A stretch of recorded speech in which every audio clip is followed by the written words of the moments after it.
আজকে একটা নতুন রেসিপি নিয়ে চলে এসেছি, এঁচোড় চিংড়ি।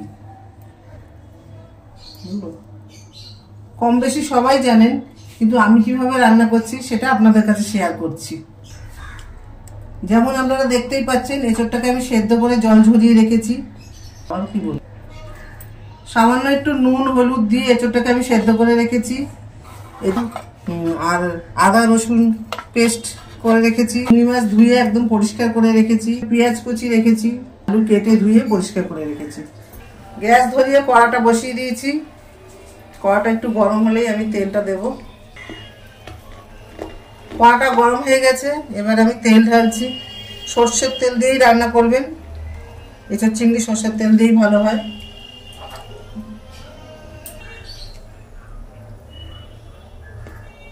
তেলটা গরম হয়ে গেছে, আমি প্রথমেই চিংড়ি মাছটা ভেজে নেব।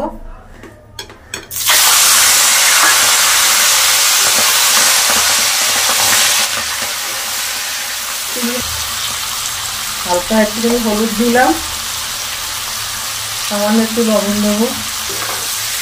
চিংড়ি মাছটা খুব একটা বেশি ভাজবেন না, শক্ত হয়ে গেলে খেতে ভালো লাগে না। 2-1 সেকেন্ড ভাজলেই হয়ে যাবে। দেখতেই পাচ্ছেন চিংড়ি মাছটা ভাজা হয়ে গেছে। চিংড়ি মাছটা এবার তুলে নেবো আমি।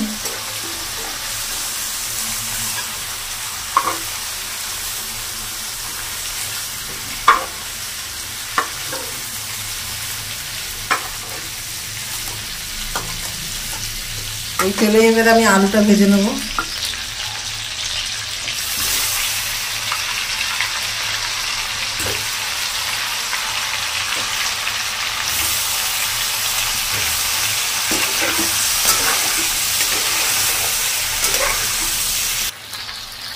সামান্য একটু নুন দিয়ে দিলাম,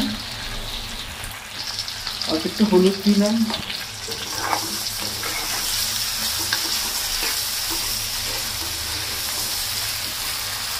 একটু ভাজা ভাজা হোক। আলুটা ভাজা ভাজা হয়ে গেছে, আলুটা এবার তুলে নেব।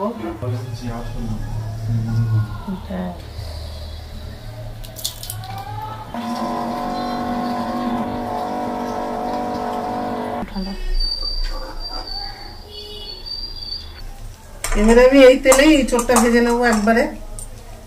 সেদ্ধ এঁচোড়, হালকা অল্প একটু ভাজবো।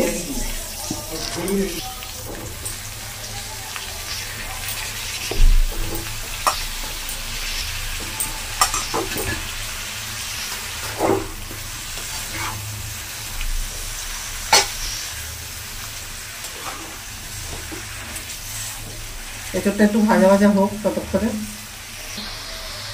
এঁচোড়েও হালকা একটু নুন হলুদ দিয়ে ভাজবো।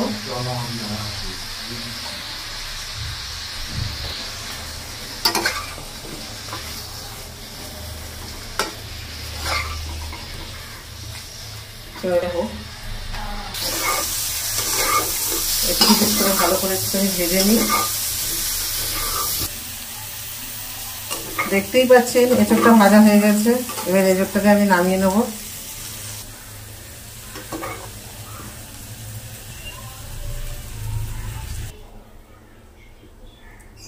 ভাজা হয়ে গেছে, তুলে নিলাম পুরোটাই। ভাজা হয়ে যাওয়ার পরে কড়াতে আর একটু তেল দরকার ছিল, তাই তেলটা এবার দিচ্ছি। তেলটা গরম হয়েই গেছে, এবারে আমি 2টো তেজপাতা দিলাম, আর গোটা গরম মশলার মধ্যে 2টো এলাচ, 4-5 টুকরো দারচিনি আর লবঙ্গ দিলাম। দাঁড়াও, একটা শুকনো লঙ্কা দিলাম, সাদা জিরা দিলাম। ফোড়নের জন্য এগুলি দেওয়া হয়ে গেল। এবার নেড়ে ছেড়ে একটু ভেজে নিই। দেখতেই পাচ্ছেন ফোড়নটা ভাজা ভাজা হয়ে গেছে। এবারে আমি এতে পেঁয়াজ দেবো, পেঁয়াজ দিয়ে একটু ভাজবো।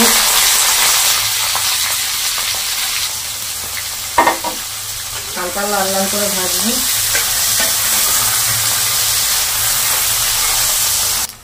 পেঁয়াজটা ভাজা ভাজা হয়ে গেছে। আগে থেকে আদা রসুন পেঁয়াজ কাঁচা লঙ্কা টমেটো বেটে রেখেছিলাম, সেটা এবার দিয়ে দিচ্ছি।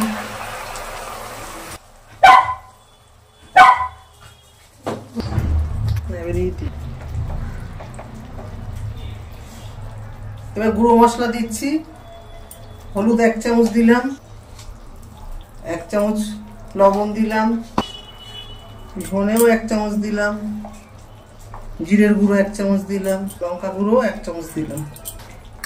এবার সব কিছু একসাথে নেড়ে চেড়ে মশলাটা কষা হোক।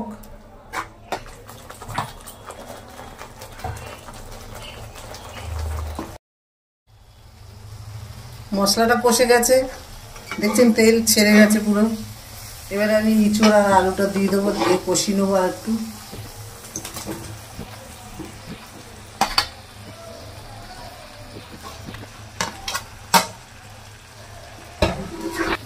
এটা দিয়ে আর একটু ভালো করে কষিয়ে নেবো।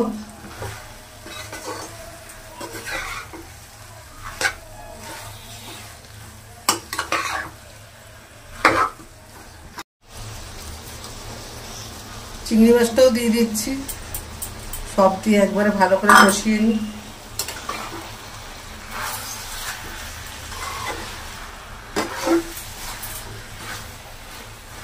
কষা হোক, আমি একটু ঢাকা দিয়ে দিলাম।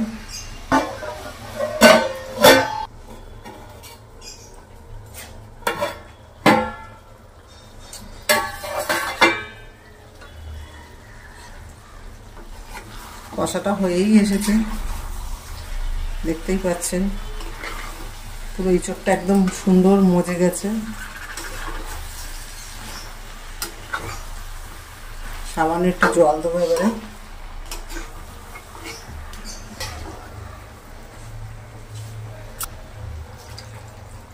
সামান্য একটু জল দিই, আপনাদের পরিমাণ মতন আপনারা জল দেবেন। আমি কষা করবো ওই জন্য অল্প জল দিলাম। এবার একটু ঢাকা দিয়ে রাখি, 5 মিনিটের মতন ঢাকা দিয়ে রাখি, ভালো করে আবার মজে গেলে তারপরে ঢাকা দিয়ে রাখি।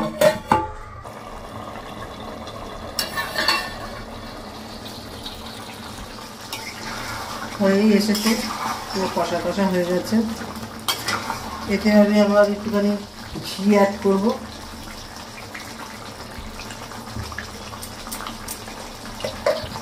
সামান্য একটু গরম মশলা, শাহি গরম মশলা অ্যাড করলাম।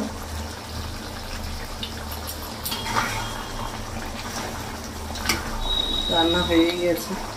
আপনারাও এইভাবে রান্না করে খেয়ে আমাকে জানাবেন কমেন্ট করে। ভিডিওটা যদি ভালো লেগে থাকে লাইক, সাবস্ক্রাইব, কমেন্ট করবেন, নিচের বেলটাও বাজিয়ে দেবেন, আর আমাদের সবসময় পাশে থাকবেন।